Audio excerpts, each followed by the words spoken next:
चला तर मग मित्रांनो, 2-3 दिवस लेक्चरमध्ये थोडासा खंड पडला होता, त्याबद्दल क्षमस्व. आजपासून आपण पुन्हा एकदा ते प्रिन्सिपल ऑफ चाइल्ड डेव्हलपमेंट आणि त्याचा इनहेरिटन्स सोबत किंवा हेरिडिटी सोबत काय संबंध असतो ते थोडंसं आपण त्या ठिकाणी पाहणार आहोत. तर आता सर्वात पहिल्यांदा जर आपण पाहिलं तर प्रिन्सिपल ऑफ चाइल्ड डेव्हलपमेंटच्या ज्या कन्सेप्ट आहेत ते आपण ऑलरेडी त्या ठिकाणी पाहिलेलं आहे की चाइल्ड डेव्हलपमेंट काय असते, कशा पद्धतीने त्या ठिकाणी डेव्हलपमेंट होते, की डेव्हलपमेंट ही कंटिन्युअस असते, हे आपण त्या ठिकाणी पाहिले.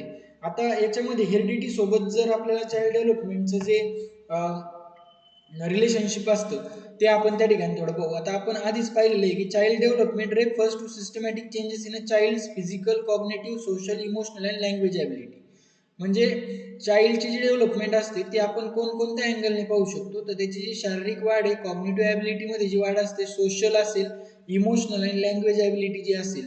तर काही थिंकर्स असं म्हणले होते की योगच की वगैरे असं म्हटले होते की सगळ्यात पहिल्यांदा ग्रोथ होणं गरजेचं आहे.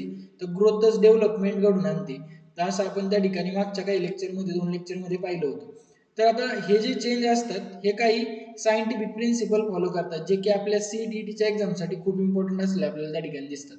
तर आपण याच्या आधी पाहिले डेव्हलपमेंट ही एक कंटिन्युअस प्रोसेस असते, की डेव्हलपमेंट स्टार्ट होते कन्सेप्शन पासून. म्हणजेच त्या ठिकाणी जन्मापूर्वी असं आपण म्हणू शकतो, जन्मापूर्वी डेव्हलपमेंट चालू होते आणि त्यानंतर कंटिन्यू राहते through out the life. It does not happen in sudden jump, किंवा एकदम होत नाही.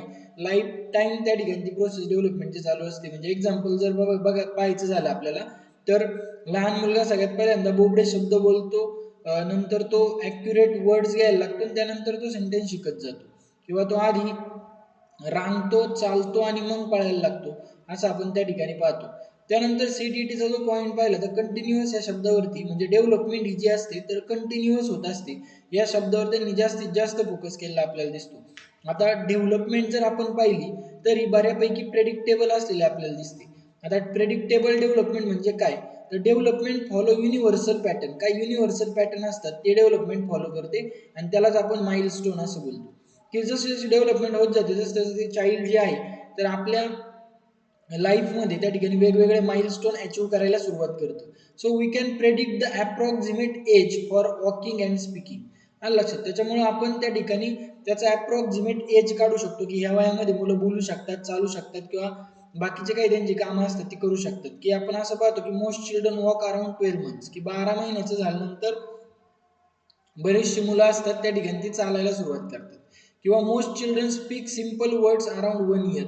आणि एका वर्षाच्या आतमध्ये किंवा आजूबाजू एका वर्षाच्या जवळपास त्या ठिकाणी काही मुलं जी असतात ती त्या ठिकाणी छोटे छोटे शब्द जे असतात ते बोलायला सुरुवात करतात, असं आपण पाहतो. आता पुढे जर आपण पाहिलं तर डेव्हलपमेंट ही जी आहे ती सिक्वेन्शियल असते.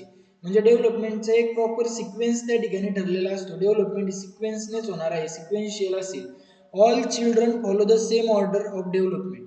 आणि डेव्हलपमेंटच्या सेम ऑर्डर सगळे चिल्ड्रन त्या ठिकाणी फॉलो करताना आपल्याला दिसतात, through though at a different speed. पण प्रत्येकाचा स्पीड त्या ठिकाणी वेगवेगळा असतो असं आपण पाहतो. म्हणजे सिटिंग, स्टँडिंग आणि वॉकिंग. म्हणजे मुलं बसतात, उभे राहतात आणि चालू लागतात. स्क्रिबलिंग, शेप्स आणि पिक्चर. सगळ्यात पहिल्यांदा ते स्क्रिबल्स, म्हणजे त्या ठिकाणी अंदाज लावायचा प्रयत्न करतील शेप कशा पद्धतीने असतात, त्यानंतर ते शेप्स पाहतील आणि त्यानंतर ते पिक्चर पाहून ठरवतील त्या ठिकाणी ती इमेज कोणती. आता सिक्वेन्स हा जो आहे तो युनिव्हर्सल असेल, परंतु रेट जो आहे तो इंडिव्हिज्युअल असतो. पहा, डेव्हलपमेंटची गोष्ट झाली या ठिकाणी, की डेव्हलपमेंटचा जो सिक्वेन्स असतो तो युनिव्हर्सल आहे, परंतु डेव्हलपमेंटचा रेट जो आहे तो इंडिव्हिज्युअल असणार आहे, असं या ठिकाणी लक्षात घ्या. आता डेव्हलपमेंट जर आपण पाहिली तर जनरल टू स्पेसिफिक असते. आता डेव्हलपमेंट जनरल टू स्पेसिफिक कसे असणार आहे, तर child perform broad actions first, specific refine action later. म्हणजे ब्रॉड ॲक्शन जे असतात ते मुलं काय करतात, पहिल्यांदा परफॉर्म करतात. फॉर एक्झाम्पल त्या ठिकाणी जर त्याला पेन्सिल पकडायची असेल तर त्या आधी पूर्ण हातामध्ये ते पेन्सिल पकडतं आणि त्यानंतर त्या ठिकाणी ते 2 बोटांमध्ये पेन्सिल पकडून त्या ठिकाणी लिहायला सुरुवात करणार आहे, असं आपण पाहतो. सो होल हँड ग्रास्प जो आहे तो त्याचा सर्वात पहिल्यांदा येईल आणि त्यानंतर पेन्सिल ग्रास्प करायला त्या ठिकाणी ते शिकवेल. त्यानंतर क्राईम फॉर नीड्स, म्हणजे जर त्याला एखादी गोष्ट पाहिजे असेल तर ते त्या ठिकाणी रडून सांगत असतं. ज्यावेळेस त्याला बोलता येत नाही किंवा त्याला भूक लागली तर आपल्याला माहिती आहे की लहान मुलं रडून आपल्याला सांगतात. Development proceed from head to toe, हे आपण पाहिले की यालाच आपण सेफॅलो कॅज्युअल ग्रोथ असं त्या ठिकाणी आपण नाव देतो. आता सर्वात महत्वाची गोष्ट आपण मागच्या काही लेक्चरमध्ये पाहिले की डेव्हलपमेंट ही काय असते, सेफॅलो कॅज्युअल असते. आता सेफॅलो कॅज्युअल जर आपण त्या ठिकाणी पाहिलं तर सेफॅलो कॅज्युअल म्हणजे काय, तर पहा या ठिकाणी control develop from head to downward, म्हणजे सगळ्यात पहिल्यांदा हेड पासून डेव्हलप होईल आणि त्यानंतर ती डेव्हलपमेंट त्या ठिकाणी त्याची पूर्ण बॉडीमध्ये ती डेव्हलपमेंट त्या ठिकाणी चालू होणार आहे असं आपण पाहतो. आता ग्रोथ आणि सेफॅलो कॅज्युअल म्हणजे काय, तर हेडचा अर्थ असतो सेफॅलो असं आपण पाहतो आणि कॅज्युअलचा अर्थ असतो फिट. लक्षात ठेवा, कॅज्युअलचा अर्थ काय असतो, फिट. म्हणजे हेड म्हणजे सेफॅलो आणि कॅज्युअल म्हणजे फिट. मग ही जी ग्रोथ असते ही सेफॅलो कॅज्युअल असते असं आपण त्या ठिकाणी पाहतो. लक्षात. आता याच्यामध्ये वन लाईन अँसर एमसीक्यूचा जर आला आपल्याला एमसीक्यू तर कसं येऊ शकतो, तसा पहिलं casual development refers to development from dot dot, तर हेड टू फूट त्या ठिकाणी त्याची डेव्हलपमेंट होणार आहे असं आपण त्या ठिकाणी पाहतो. की सगळ्यात पहिल्यांदा बेबी त्याचं हेड कंट्रोल करतं, हँड कंट्रोल करतं, मग त्याचे लेग्स कंट्रोल व्हायला सुरुवात होते. So baby looks up before it crowd, म्हणजे तो आधी पालतं पडून वर बघायला सुरुवात करतो, त्यानंतर तो रांगायला सुरुवात करणार आहे असं आपण पाहतो. त्यानंतर आपण पाहतो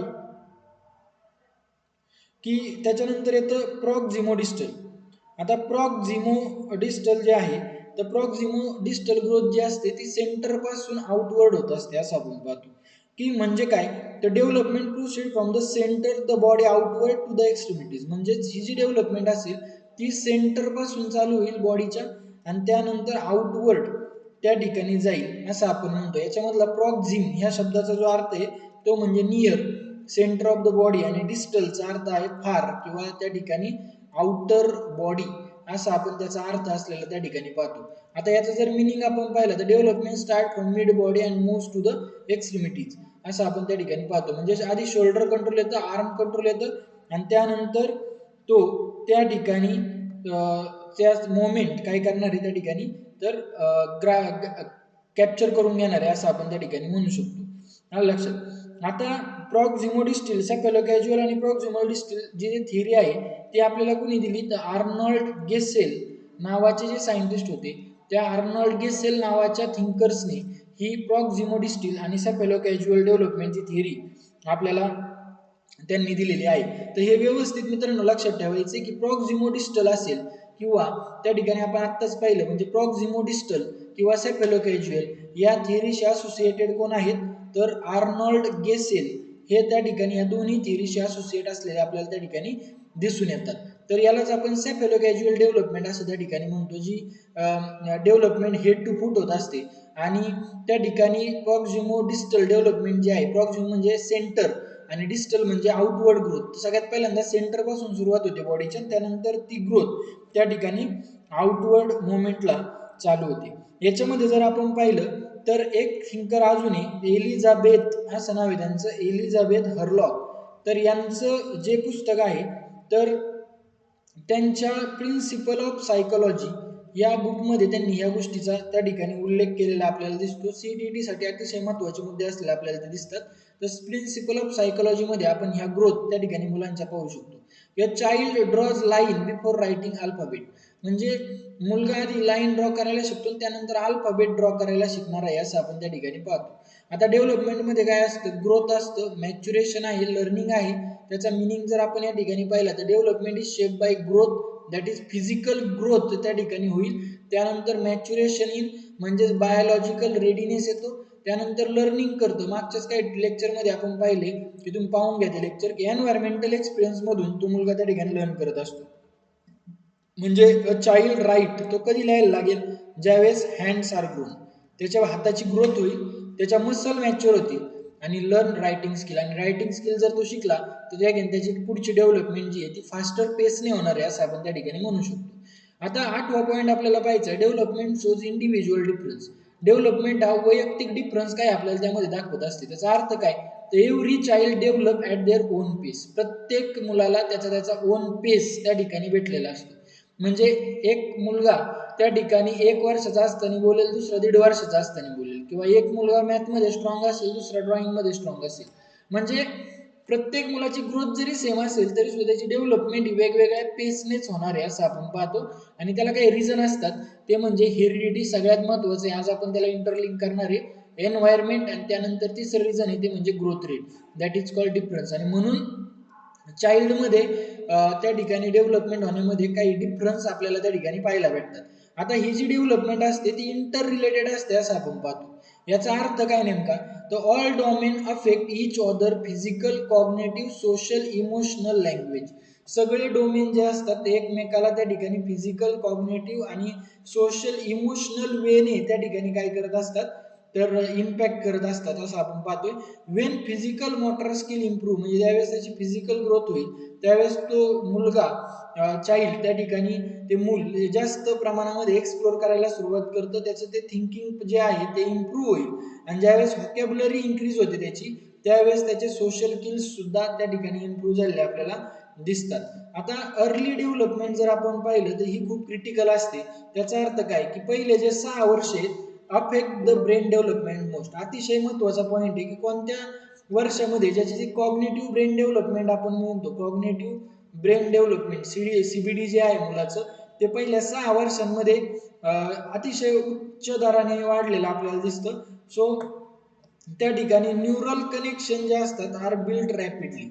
जे न्यूरल कनेक्शन आहे या पहिल्या 6 वर्षामध्ये रॅपिडली त्या ठिकाणी ग्रोथ होत असतात असं आपण पाहतो. मग आता त्याचं जर एक्झाम्पल आपण पाहिलं तर हाय लर्निंग ॲबिलिटी किंवा निग्लेक्ट जर केलं तर डेव्हलपमेंट काय होऊ शकते, डिले होऊ शकते. म्हणजेच या पहिल्या 6 वर्षांमध्ये मुलांकडे लक्ष देणं खूप गरजेचं आहे असं आपण त्या ठिकाणी पाहतोय. Development move from simple to complex. आता ही जी डेव्हलपमेंट असते सिम्पल पासून कॉम्प्लेक्स कडे जाते. म्हणजे सगळ्यात पहिल्यांदा child learn simple ability first. मुलगा आधी सिम्पल ॲबिलिटी शिकतो आणि त्यानंतर कॉम्प्लेक्स ॲबिलिटी त्या ठिकाणी तो शिकायला सुरुवात करेल.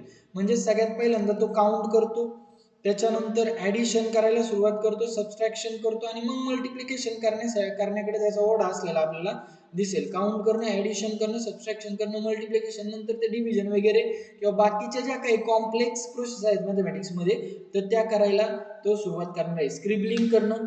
आता या ठिकाणी आपण जर पाहिलं तर स्क्रिबलिंग म्हणजे नेमकं काय, तर स्क्रिबलिंगचा जो अर्थ आहे पहा, तर या ठिकाणी आपण असं म्हणू शकतो की अर्लिएस्ट स्टेज असते, earliest stage of an writing. रायटिंगची अर्लिएस्ट स्टेज असते. म्हणजे काही मार्क काढेल तो, त्याच्यानंतर ड्रॉ करेल काही, त्यानंतर लाईन्स ड्रॉ करू शकतो तो, अल्फाबेट, वर्ड्स आणि सेंटेन्स त्या ठिकाणी तो लिहायला त्यानंतर सुरुवात करतो. Scribble is a first. त्यानंतर इन्फ्लुएन्स ऑफ हेरिडिटी आणि एन्व्हायरमेंट आपल्याला बघायचे. तर डेव्हलपमेंट ही जी आहे तर 2 मेजर फॅक्टरने त्या ठिकाणी शेप होत असते. सगळ्यात पहिली गोष्ट म्हणजे heredity, nature. Heredity refers to the genetic transmission of physical, cognitive, personality traits from parent to children. काही गोष्टी आपल्याला आपल्या पॅरेंट्सकडून येत असतात, बरोबर. तर या पॅरेंट्सवर सुद्धा डिपेंड आहेत की त्यांचं जेनेटिक ज्या प्रकारचं असेल त्या पद्धतीने त्या मुलाची डेव्हलपमेंट त्या ठिकाणी व्हायला सुरुवात होईल. आता ही अनुवंशिकता ज्याला आपण म्हणतो, हेरिडिटी, ज्याला आपण अनुवंशिकता हा शब्द प्रत्येकाने बऱ्याच वेळा ऐकला असेल. तर अनुवंशिकता जी आहे, आपले जे DNA असतात, जीन्स असतात, त्यानुसार हाईट ठरते, स्किन कलर काय असेल, आय कलर काय असेल, ब्लड ग्रुप काय असेल आपला, किंवा त्या मुलाचं बॉडी स्ट्रक्चर काय असेल, किंवा त्याचं इंटेलिजन्स पोटेन्शियल काय आहे, हे त्याच्यावर सगळं त्या ठिकाणी डिपेंड असतं. त्यानंतर टॅलेंट्स पाहिलं तर म्युझिक, आर्ट, पोटेन्शियल हे त्याचं टॅलेंट असलं आपल्याला दिसेल. आणि त्याचं बेसिक टेम्परामेंट जे आहे ते हेरिडिटीवर त्या ठिकाणी डिटर्मिन करतं. एक्झाम्पल या ठिकाणी आपण पाहू की child of tall parent likely to be tall. म्हणजे उंच मुलाचे पालक जर असतील तर तो मुलगा सुद्धा उंच होऊ शकतो. चाइल्ड विथ, आता हे असं असेलच असं नाही, पण जास्त प्रमाणामध्ये त्या ठिकाणी शक्यता असते, पॉसिबिलिटी असते की मुलगा सुद्धा उंच होईल. चाइल्ड विथ म्युझिकल लिनिएज, तो हायर म्युझिकल पोटेन्शियल असतो. तर ज्याचे आई वडील त्या ठिकाणी सिंगर असू शकतात किंवा नसतील तरी असं काही नाहीये, परंतु मला सांगितलं की हायर पोटेन्शियल असू शकतं, पॉसिबिलिटी असेल होईल. किंवा चाइल्ड इनहेरंट टेंडन्सी, काही टेंडन्सी चाइल्ड इनहेरंट घेतो, म्हणजे शायनेस असेल, त्याचं स्पीड असेल, किंवा त्याची काही आयक्यू रेंज जी आहे ती तो इनहेरंट त्या ठिकाणी घेणार आहे असं आपण पाहतो. आता heredity set the limit or range. Heredity काय सेट करणार आहे, तर लिमिट किंवा रेंज त्या ठिकाणी तो हेरिडिटी सिलेक्ट करणं असं आपण पाहतो. But environment determine how much that potential is achieve. म्हणजे अनुवंशिकता फक्त एक लिमिट किंवा रेंज दाखवते, परंतु आपल्या आजूबाजूचं जे पर्यावरण आहे, एन्व्हायरमेंट आहे, ते सांगतं की how much of that potential is achieve, की किती पोटेन्शियलने त्या ठिकाणी हे सर्व काही अचीव होऊ शकतं असं आपण पाहतो. आता एन्व्हायरमेंट म्हणजे नर्चर, त्याची त्या ठिकाणी संगोपन कसं केलं जातं. So environment refers to the external influence affecting development. So environment त्या ठिकाणी डेव्हलपमेंटला अफेक्ट करणार आहे, कारण नर्चर कसं केलं जातं त्याच्यावर सुद्धा गरजेचं आहे. एन्व्हायरमेंटमध्ये कोणते फॅक्टर येतात, तर त्याच्यामध्ये येणार आहे फॅमिली, स्कूल, टीचर्स, त्याचं न्यूट्रिशन, त्याचा पियर ग्रुप म्हणजे समवयीन मुलं जे असतात, त्यानंतर काही cultural values, society, living condition, आजूबाजूला ते कोणत्या वातावरणात ते मुलगा वाढतोय, त्यानंतर अपॉर्च्युनिटी, काही संधी असतील, त्यानंतर बुक्स, टॉय आणि एक्सपोजर. तर या सगळ्यांमधून त्या ठिकाणी आपल्याला असं दिसतंय की एन्व्हायरमेंटचा फरक त्या मुलावर त्या ठिकाणी पडणार आहे. आणि मीडिया, आजूबाजूला कोणत्या वातावरणात तो वाढतोय, मीडिया कोणत्या वापरतोय, तो यूज करतोय. एक्झाम्पल जर आपण पाहिलं, हेल्दी न्यूट्रिशन जर त्या मुलाने घेतलं तर गुड फिजिकल आणि कॉग्नेटिव्ह ग्रोथ होईल त्याची. चांगलं शिक्षक जर त्याला भेटलं तर हायर अकॅडमिक अचिव्हमेंट त्या ठिकाणी त्याला होऊ शकतं. सपोर्टिव्ह होम जर भेटलं तर स्ट्रॉंग इमोशनल डेव्हलपमेंट त्याची चालू होते. रिच लँग्वेज एन्व्हायरमेंट असेल तर त्याची व्हॉकॅब्युलरी सुद्धा त्या ठिकाणी बेटर डेव्हलप होणार आहे असं आपण पाहतो. आता हेरिडिटी आणि एन्व्हायरमेंट एकत्र काम करताना आपल्याला दिसतात. आता या खूप इम्पॉर्टंट कन्सेप्ट आहे सीईटीच्या.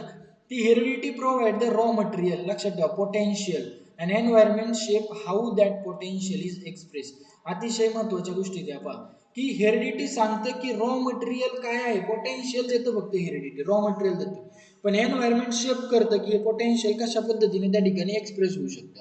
For example, a child born intelligent, म्हणजे एखाद्या चाइल्ड इंटेलिजंटच बॉर्न झालं तर ते हेरिडिटी आहे. बट निग्लेक्ट जर झालं, no school environment, poor performance, म्हणजे चाइल्ड इंटेलिजंट आहे परंतु निग्लेक्टेड ग्रोथ होते. सो स्कूलमध्ये त्याला चांगल्या क्वालिटीचं एज्युकेशन नाही भेटलं, त्याचा परफॉर्मन्स त्या ठिकाणी पुअर असेल. A child which average heredity, आता एखाद्या चाइल्डची हेरिडिटी ॲव्हरेज असते, बट स्ट्रॉंग स्कूलिंग जर त्याला भेटलं तर तो एक्सलंट अचिव्हर होऊ शकतो. पॅरेंटल सपोर्ट भेटला तर तो एक्सलंट अचिव्हर सुद्धा त्या ठिकाणी तो होऊ शकतो. So it's depends upon environment. Heredity आणि एन्व्हायरमेंट या दोन इंटरलिंक कन्सेप्ट आहेत.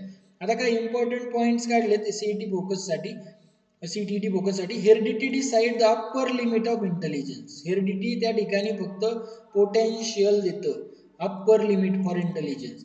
Environment decide actual performance level. Environment सांगतं की ऍक्च्युअल परफॉर्मन्स लेवल काय असेल. So good environment can enhance development. चांगलं एन्व्हायरमेंट असेल तर त्याची ग्रोथ त्या ठिकाणी तेवढी होऊ शकते चांगली. Poor environment can restrict development. Poor environment असेल तर त्याची डेव्हलपमेंट त्या ठिकाणी रिस्ट्रिक्ट होऊ शकते असं आपण पाहतो. पण दोघांचं इंटरॅक्शन होणं त्या ठिकाणी खूप जास्त गरजेचं आहे. So development is an interaction between nature and nurture, म्हणजेच हेरिडिटी, आपण असं म्हणू शकतो हेरिडिटी अँड एन्व्हायरमेंट, ह्या दोघांचं जे मिक्सचर आहे त्याने त्या ठिकाणी डेव्हलपमेंट होत असते असं आपण त्या ठिकाणी पाहतोय. Neither heredity non environment alone can determine development, म्हणजे हे दोघं एकटे एकटे जर आले तर त्या ठिकाणी डेव्हलपमेंट होऊ शकत नाही, दोघांचंही सोबत असणं त्या ठिकाणी गरजेचं असतं. तर अशा प्रकारे आपण आज डेव्हलपमेंटची जी कन्सेप्ट आहे त्याला हेरिडिटी एन्व्हायरमेंट सोबत इंटरलिंक करून पाहिले. आता ज्यावेळेस उद्याचं लेक्चर असेल तर उद्याच्या लेक्चरमध्ये आपण सीईटीची जी पुढची कन्सेप्ट आहे, काही थिंकर्स आपण त्या ठिकाणी पुन्हा कव्हर करून घेणार आहोत. तर सगळ्यांनी स्टे ट्यून राहा आणि हा चॅनल सबस्क्राईब करा. थँक्यू.